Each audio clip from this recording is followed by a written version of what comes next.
Okay. Magandang hapon po sa inyong lahat, mga kalakbay. Ito ang inyong kalakbay, si Roger, ang manlalakbay ng SJOM.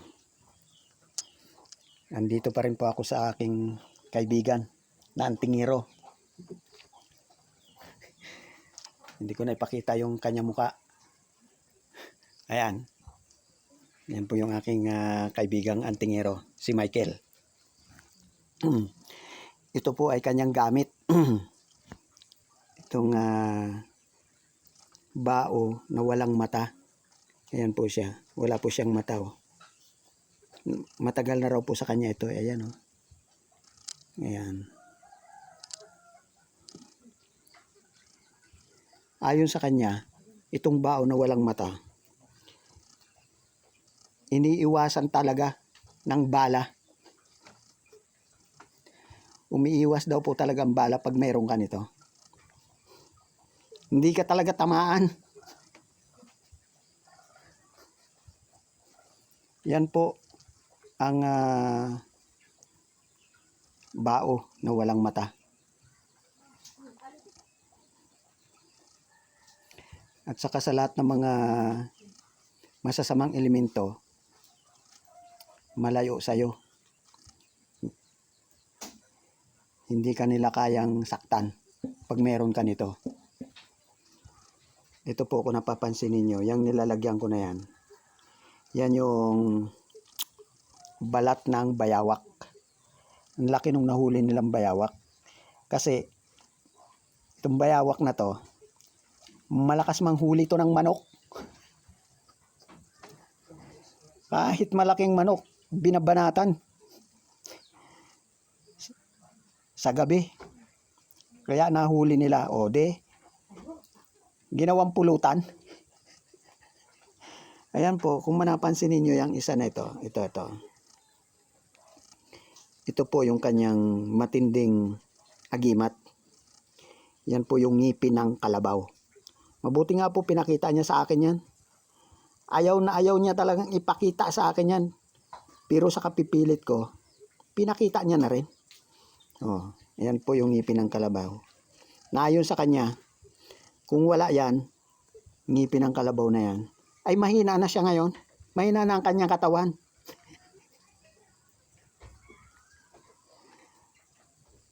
Dahil dyan sa ngipin ng kalabaw, nakakapag-araro pa siya hanggang ngayon. Ano na siya 60 na. Biruin mo makapag-araro pa ito si Michael, 60 na. Oh. Ayon sa kanya, yan ang nagbibigay ng lakas sa kanyang katawan. Mula nung makuha niya na makalipas pa yata daw. Mga ilang taon na nga ito, Michael? 10? 10 taon? Oh, 10 taon nga. Biruin mo na lang yan. Yan yung ngipin ng kalabaw. Kaya nga lang daw, ang sabi niya sa akin, halos nagbablur do, halos ayaw niya magpakita Sobra naman daw lakas niyang kumain. Dahil dyan sa ngipin na yan ng kalabaw. Oh. Kaya, pag may bisa talaga yan, malalaman mo yan na bukod sa malakas ang katawan mo, malakas ka rin kumain. Yan ang katotohanan dyan sa mutya ng ngipin ng kalabaw. Yan po yung kanyang taglay. Yung iba po ayaw niya pang ipakita sa akin. Baka sa susunod ipakita niya na sa akin yan. O, yung kanyang mutya ng kidlat. Kulay pula po yun yung kanyang mutya ng kidlat. Ayaw niya pang ilabas Sa susunod po na pagbablog ko, ipapakita niya na yan sa atin. Yan po ang mga sikreto niyan. At saka talagang pag may kang araw nito, ngipin ng kalabaw, matagal ka sa lamig. Hindi ka basta lamigin pag meron ka niyan. Kaya lang, sabi ko sa kanya, bibilhin ko, ay ayaw ibinta. Ayaw.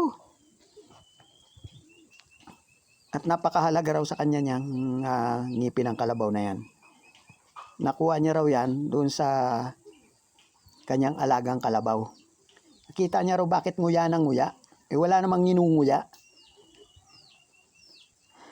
Tapos naglalaway. mamaya-maya daw may nakita siya na napansin niya na may nalaglag. Di kinuha niya. Hinabol daw siya nung kalabaw. Biruin mo na lang yan. Hinabol siya nung kalabaw. Mabuti na lang itong kalabaw nakatali. Hindi niya raw akalain na pag nakuha niya yan, hahabulin siya. Hindi siya inabot. Dahil siyempre, hawak niya na itong ngipin ng kalabaw. Siyempre may bertod.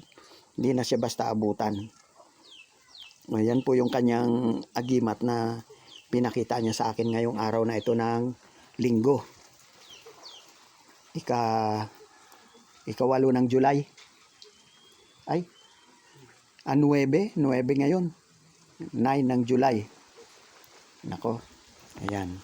At saka ito po, itong ano niya, garantisado po ito. Itong kanyang nyug na walang mata.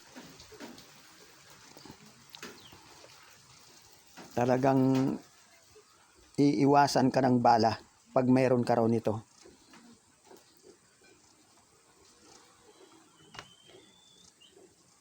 Sa lahat ng mga may third eye dyan, aurahan na po ninyo itong ating itong ating nyug na walang mata. Ayan. Nakuha niya raw po ito doon sa isang puno ng nyug na kanyang inakyat. Yan po yung aking may babahagi muli sa inyo mga kalakbay sa araw na ito ng Linggo.